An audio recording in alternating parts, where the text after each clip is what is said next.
Narito ang pinakamainit na balita ngayong araw. Sa isang mainit na Senate hearing na ginanap kaninang umaga, umamin si dating opisyal ng gobyerno na si Morales sa mga paratang laban sa kanya. Sa gitna ng pagsisiyasat, inilahad ni Morales sa mga detalye ng kanyang partisipasyon sa iba't ibang iligal na gawain, dahilan upang umani ng matinding reaksyon mula sa mga senador at sa publiko. Ang mga revelasyon ni Maricel ang naging sanhi ng pagkabahala ng dating opisyal. Ayon kay Maricel, direktang sangkot si Morales sa ilang katiwalian at anomalya sa pamahalaan. Ang mga detaling ito ay nagbunsod ng takot kay Morales na maharap sa mabigat na parusa.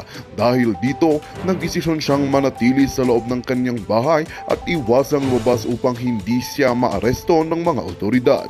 Sa kabila ng kanyang pag-amin, nananatiling matatag ang mga senador sa kanilang pananawagan para sa hustisya. Ipinahayag ng mga mambabatas na hindi sila titigil hanggat hindi nakakalaboso si Morales at ang iba pang mga sangkot sa isyong ito. Abangan pa ang karagdagang detalye tungkol sa kasong ito sa mga susunod na balita. At yan nga ang balitang ating pagkakatutukan. Ngunit bagong lahat, siguraduhin mag-subscribe at ihit ang notification bell para sa patuloy na pagtutok sa mga sulyap ng bagong balita sa tunay na boses ng masa.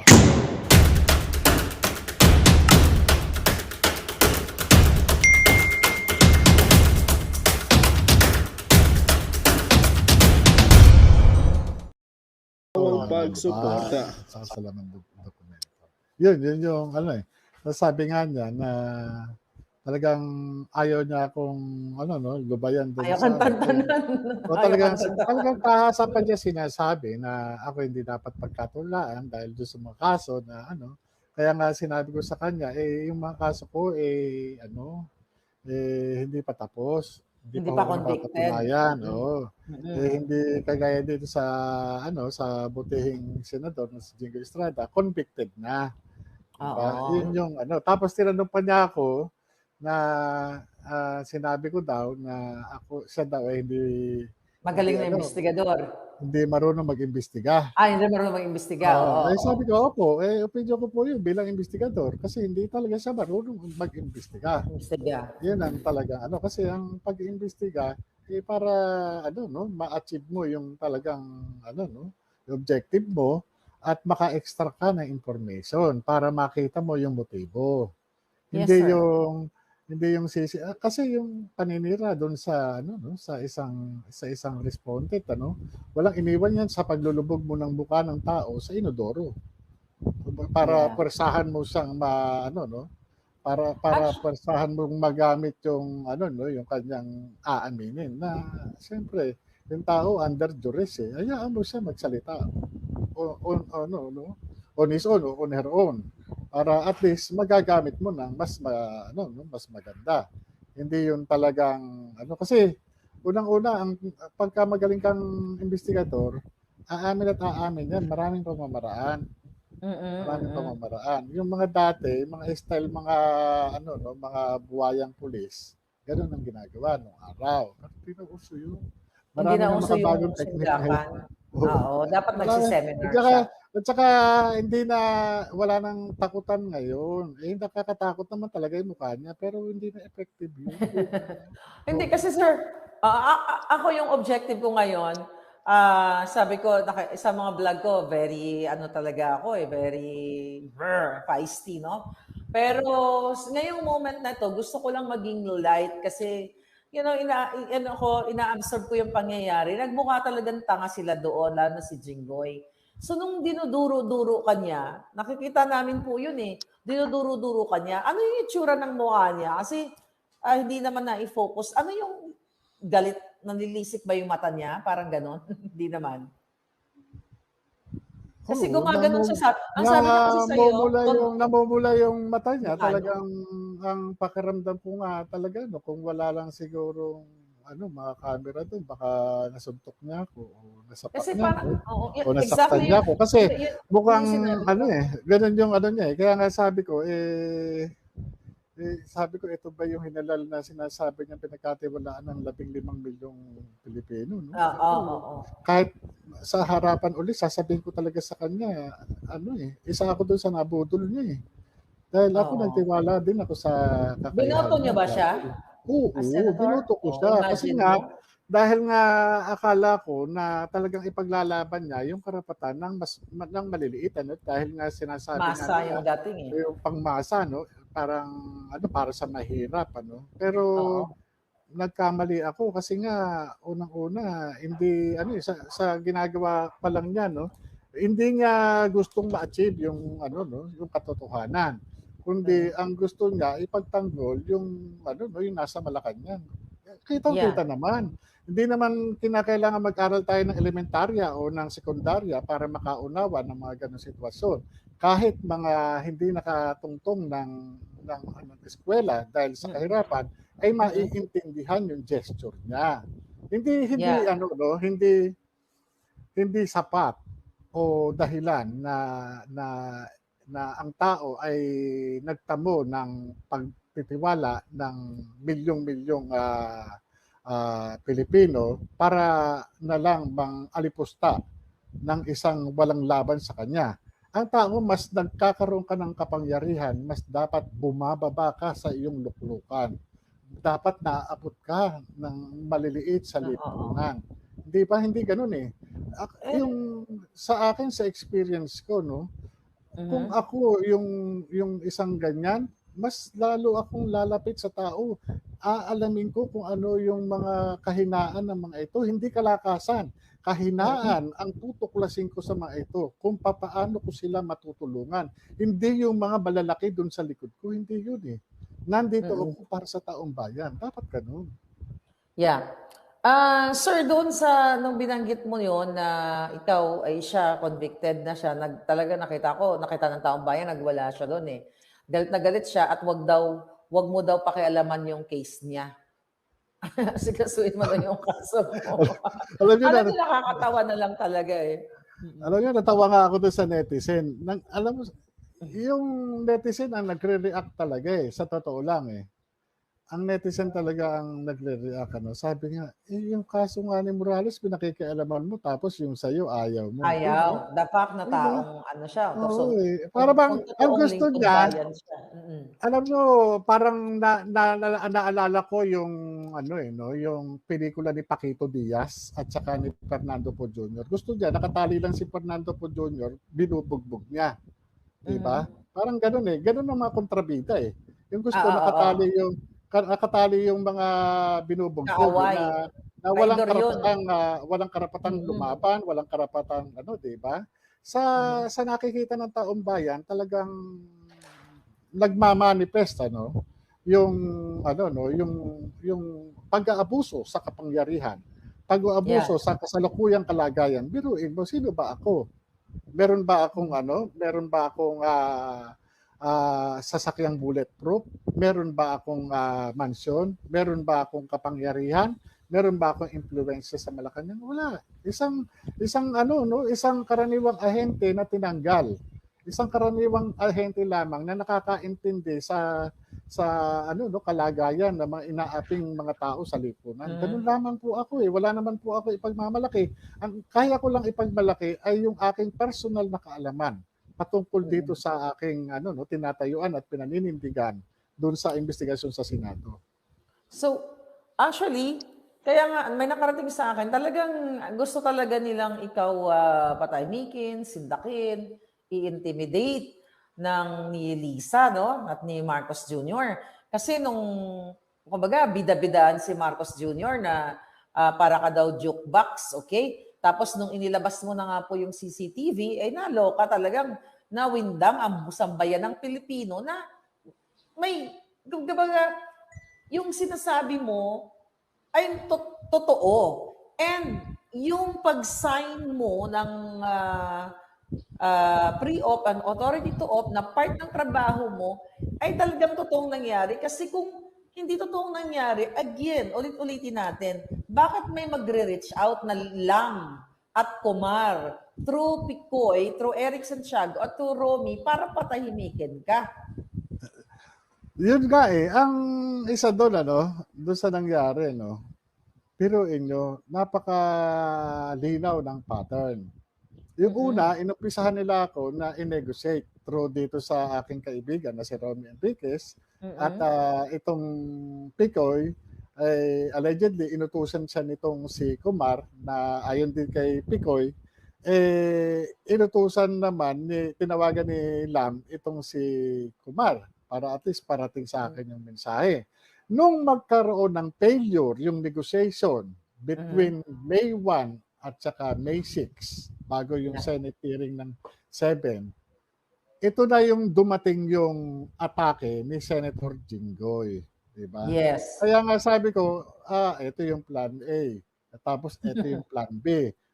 Nung nabulgar yung CCTV, pumasok naman yung plan C. So makikita mo yung mga Damage may control. mga indicators. Oo. Mm-mm. Kumbaga sa hindi naman kumbaga sa hindi naman katakataka talaga, no? Na talagang apektado talaga itong Malacanang.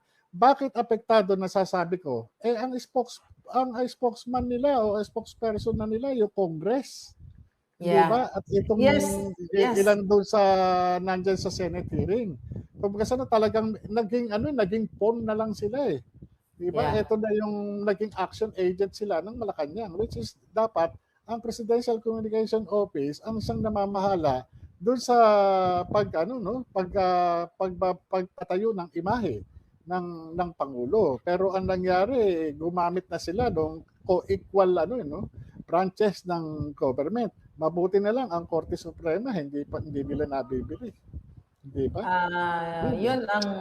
Yun ang alam mo po, pero si Attorney Glenn Chong may alam diyan. Pero wag na natin i-tackle 'yan, Wag na tayong i-tackle 'yan. Sir, sana naman, wag. Oo, sir, tama ba yung dati mong boss, si Kakdak, okay? May mga sinasabi niya ang haba-haba na katulugan ko na nga yun, sir eh. Tapos parang dun pa rin, dun sa pag-a-atake sa'yo na ikaw ay may kaso nga na pagtanim, ano ba yun? Pag-reverse, tama ba? False testimony. False testimony. Opo. False testimony. Kasi gusto nila nga i-discredit ka na parang sinasabi ni Kakdak na pinaghirapan na daw yun ng PIDEA, tinrabaho na daw nila, ganito. So all of a sudden, ay nag-retract ka. Tama ba? Paano ba yun? Ikwento mo nga sa amin yun, sir, para magkaliwanagan tayo. Ganito kasi po yun. Hindi ka nakasagot doon eh. Hindi ako nabigyan ng pagkakataon kasi ang sabi ni Senator Bato, yun, hindi ka nabigyan ng pagkakataon. Tatawagin niya ako pagka Ngayon, so sa akin naman, since irrelevant naman doon sa issue ng PIDEA election at sabi ko, siyempre upper class ni Senator Bato yun. Ngayon, itong sinasabi niya na pagkakaretract ko, ganito po ang istorya noon. Meron kami, nung dumating ako sa PIDEA, talagang nagisnan ko dyan, yung mga usual na practice dyan, na pag kami pinahuhuli yung mga opisyal namin, o kaya may hinuli na hindi naman talaga, wala talagang ebidensya, tinuturo lang kung sino mag-aapayan. Ibig sabihin kung sino ang, alam naman kahit ng mga kapulisan, alam yan, ng mga lahat na nagkakatrabaho sa narcotics. Ituturo ka lang kung sino yung mag-aapayan. Kahit na ikaw, nasa bahay ka, at pag sinabi, ikaw, apayan ka rito, ikaw po surveyor, ikaw ang arresting, Gano'n na nangyayari. So, dumating yung point na na hindi na namin makaya kasi tatlo kaming ahente na nag-execute ng ng joint affidavit at final namin sa IAS. Itong mga trabaho na ito na hindi naman kami po pwedeng tumanggi katulad ng mga nangyari sa mga kasamahan ko sa PIDEA na iniharap ni Director General Lasso. Kasi itong mga ahente na ito, sasabihin mo kung saan pupunta yan para mag-testify sa Senado, never. Walang pakialam yung mga yan. Kung ba't ako solid dyan, di ba? Ba't ako harap dyan, di ba? Kundi yan, inorderan, kundi yan, hindi pupunta yan dyan, yan pa mga yan. Siyempre, mga mga operatiba yan, ang gugulang ng mga yan. Ang ayaw niya ng, kaya ito, yung pinapaliwanag ko, yung nangyari na yun, under duress kami. Yun nga po. Yun yung gusto kong marinig kasi naputol ka doon, hindi ka napasagot dahil tumalo na naman. So, false testimony, gusto ko maintindihan ng taong bayan. So, nag-testify ka when you say affiant, ikaw ay nagtestigo, nag-sworn. Oo, nagtestigo. So, yung statement mo ay niretract mo, tama? Tama. Ganito po yon. Okay? Yung nga po, ito po yung usual na practice dati. Ito yung dinatnang ko na sistema doon sa PIDEA. At yung nga, hindi totoo yung nangyari na yun. Siyempre, isa ako sa akusado. Opo. Isa ako doon sa naging testigo para sa kaso na yon. Ngayon, biruin nyo, nakikita mo yung anak, yung asawa, na nakakulong yung asawa nila, na alam mo naman sa sarili mo na walang kasalanan. At nung time na yun na kinasuhan nyo sila, wala ka ring magawa doon sa PIDEA. Kasi nga sumusunod ka lang eh. Sumusunod ka lang doon sa mga opisyalis mo. Agawin kita saglit. So yung pag-testify mo na doon sa akusado na yun, maaari ko bang sabihin na pinuwersa ka ng institusyon? Technically, puwersado. Bakit? Pag tumanggi ka at ikaw yung naatasan, mag-apayan o tumistigo dyan sa kaso na yan, pag tumanggi ka, goodbye PIDEA ka. Tatanggalin ka sa pwesto. Oo, gagawan ka ng kaso. O kaya itatapon ka sa malalayong lugar. Gagawan ka ng kaso. Hindi. Yung ang taong walang kasalanan, nakakasuhan, ikaw pang tatanggi. Sige nga, yung mga wala nga kasalanan, nakakasuhan eh. Natataniman ng kaso, ikaw pa na, alam mo yung mangyayari sa'yo. Kasi nga, ginagawa sistema doon. Sistema. Ngayon, di nakakulong siya, yung tao. Nakakulong yung mga tao na yan. Every time na nag-i-hearing ka, nandun kare-kare nung asawa yung maliit na anak. Yung isa, bago pa lang lumalakad. Kung ikaw tao, mababasag yung puso mo eh. Tapos alam mo sa sarili mo na walang kasalanan ito. Alam mo kaya, nung sa PIDEA, nag-usap-usap kami, gusto pala natin itama na itong sistema dito. Umpisahan na natin sa atin. Kaya ang ginawa namin, yung dalawang kasama ko na ahente, nag-file kami ng reklamo sa PIDEA IAS at sinabi namin doon, isiniwalat namin sa kanila kung ano yung nangyayari. Ang system ganito, yung dalawa, tinakot-takot ng administrasyon. Yung dalawang sama nyo na nag-testify. Opo, oo. Okay. Ngayon sabi ko nga, nakita nyo naman, yung pattern. Dumadating sa akin yung point talaga, yung pagsasabi ng katotohanan at dun sa pagtatanggi. Pero mas nananaig yung pagkiling ko dun sa katotohanan. Alam nyo, ang naging panuntunan ko na lang, teka muna, alagad ako ng batas. Para saan ba ako? Para sa pagtatakip ng katotohanan o sa paglaban sa katotohanan? Alagad ka ng batas. Nanumpa ka, tagapagtanggol. Kumbaga ang alagad ng batas, hindi usapin dito kung mamamatay ka o mabubuhay ka eh. Kung kinakailangan iharang mo ang nag-iisa mong buhay, gagawin mo para lamang sa kapakanan ng sino man kahit hindi mo kilala. Ganun ang nangyari sa akin ng pagkakataon na yun. Your Honor, sinabi ko sa korte, hindi po totoo yung nangyari na yan. Hindi, ito yung sinasabi mo Sabi gano'n, Your Honor, nandito po ako para magsabi ng totoo. Nag-file po kami ng kaso sa IAS at sinabi po namin ang totoo. Ito po ang nangyari dyan, tinaniman lang po yan ng aming boss. Hindi po ako nagtanim, yung boss. Yung boss po ang So yun yung nila, yun. So ang nakakalungkot lang pala nun, sir, by just hearing right now, na ang PIDEA supposedly ay proteksyonan ang tao. I don't know kung itong case na to, di ba, ongoing pa ito, di ba? Opo, I know, wag kumbaga, pero yung case na binabanggit natin, ito po yung nangyari doon sa doon sa case na na nakawala yung suspect, yung drug suspect. Kasi nga hindi po talaga maatim ng konsensya ko. Sabi ko nga, kung kinakailangan ako ang magsakripisyo, gagawin ko. Sabi ko nga, di baling magpalaya tayo ng 10 kriminal. Huwag lang tayong magpapakulong ng isang taong wala namang Innocent. kasalanan. Diba? Wow. Pero mo kriminal. Di ba binibigyan nga natin ng pardon yan? Di ba? Binibigyan ng pardon ng Oo. Pangulo yan eh. May kasalanan talaga, convicted yan. No? Pero yung magpakulong ka ng isang taong walang kasalanan, Ano din sabi Joseph ko nga, Estrada?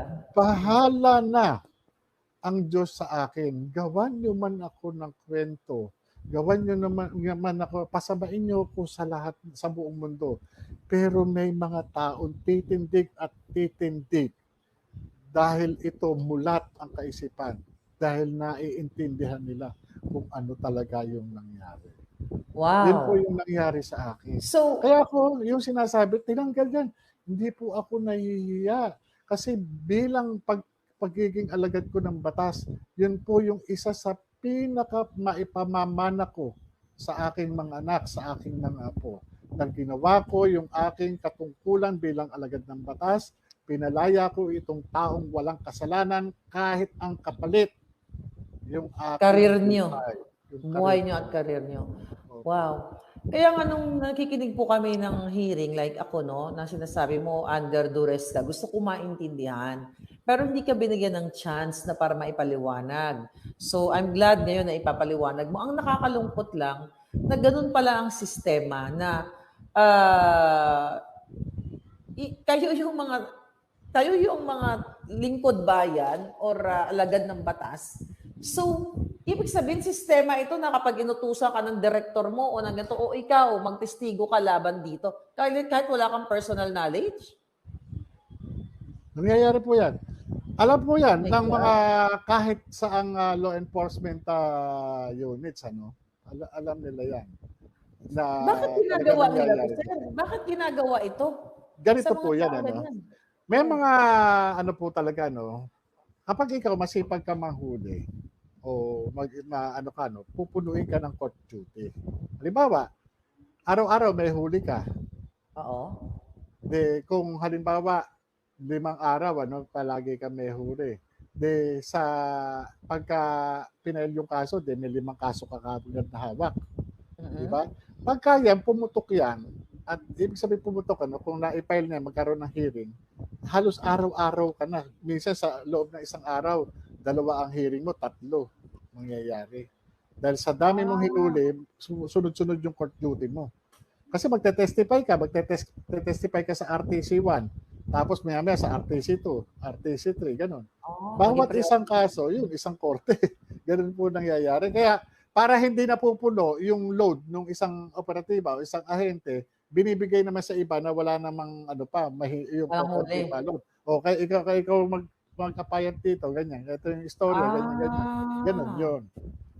Ganun Kaya, ganun ang nangyari. Kaya sa kaso na ito, kung ito ay Chinese, siyempre, high impact Pag Chinese, lalo na foreigner. Pero kung titignan mo, tao rin yan, kahit ba ibang nasyon yan, hindi naman usapin dyan kung Amerikano, Pilipino, o o Inchik yan Ang importante, tao pa rin yan. Minahal ng Diyos yan. Kaya nga naging tao yan, mahal ng Diyos.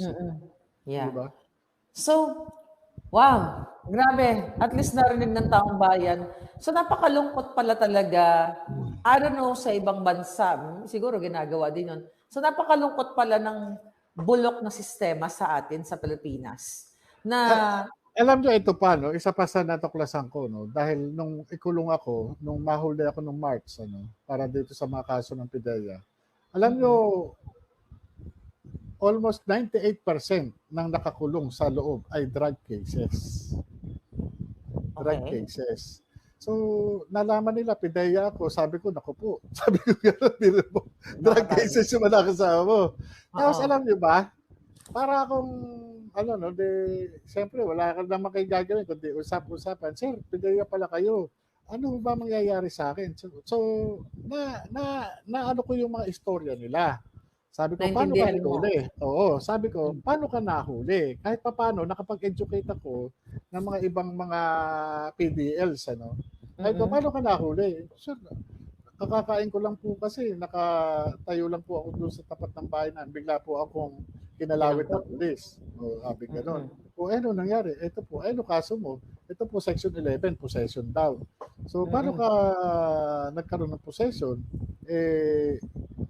Nagpapahangin ka lang bagong kain. Yung nga po yan yung ginagawa ng mga ibang no, para at least merong dagdag accomplishment lang. Masabi Oh na my nagtatrabaho God. sila. Tignan niyo yung mga natin. Kaya nga sabi ko, no, Nakakalungkot ito, talaga. ito yung mga tao na nakaranas ng pang-aabuso no, sa kapangyarihan talaga. No? Ang dami. Kaya ang sistema sa ganyan, talagang makikita mo talaga Kaya nga sabi ko, no, ganito gagawin mo. Anuhin nyo muna yung anong oras ka nahuli at saka ano yung nakalagay sa affidavit mo kasi nagkakaroon ng discrepancy yan, lalo na doon sa pre-ops.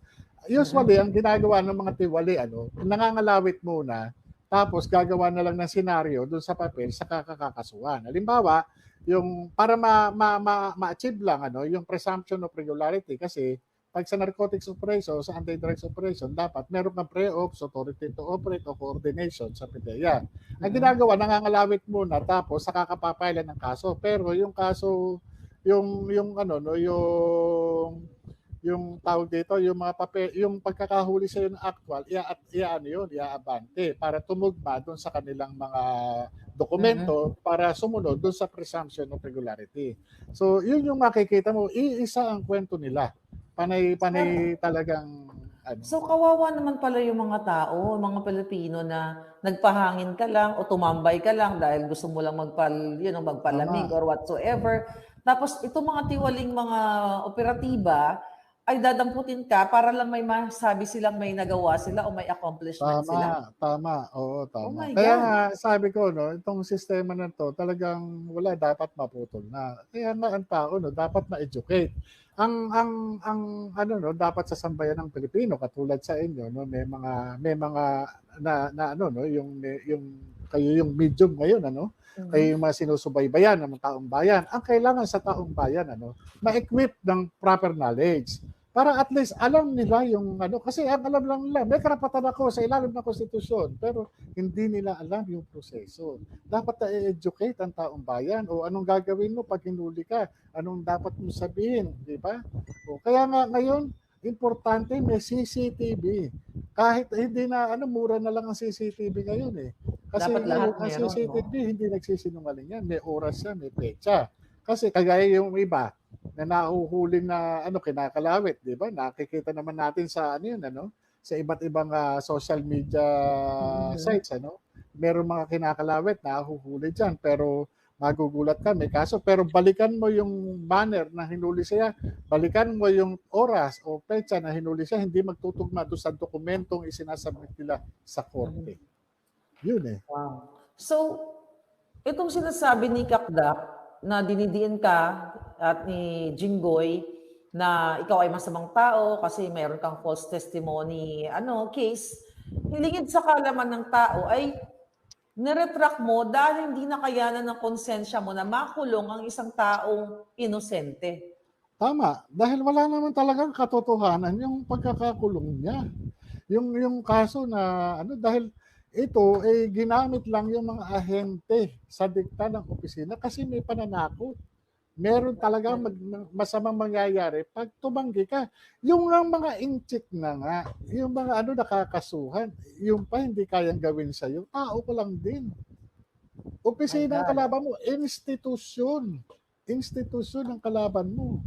Pag hindi ka sumunod, meron kang kapupuntahan. Di ba nga, si Atty. Delgado na nga lang, dinibdiban kanakasuhan pa Abogado yun merong sapat na kakayahan para humarap sa anumang panganib, lalo na sa legal na pero tignan mo. Di ba yun ang classic example? Di ba? So mga kababayan, narinig natin ngayon, buti na lang, okay, meron tayong platform. Kaya pala, ang daming nag-gang up sa inyo, sir. Kasi ayaw nilang malaman kung ano yung maduming practice dito sa mga institusyon, hindi lang ng PDEA, iba pang mga institusyon. At dito mo makikita na ang gobyerno ni Marcos Jr. na bangag ay wala talagang planong linisin ang madumi o ang tiwaling institusyon, iba't ibang institusyon. Pero ako naman, what do you expect? Sangkot nga sila sa lahat. Nabanggit ko na araw-araw dito ako nagbablog. Mapunta ako dun sa statement ni Serapio.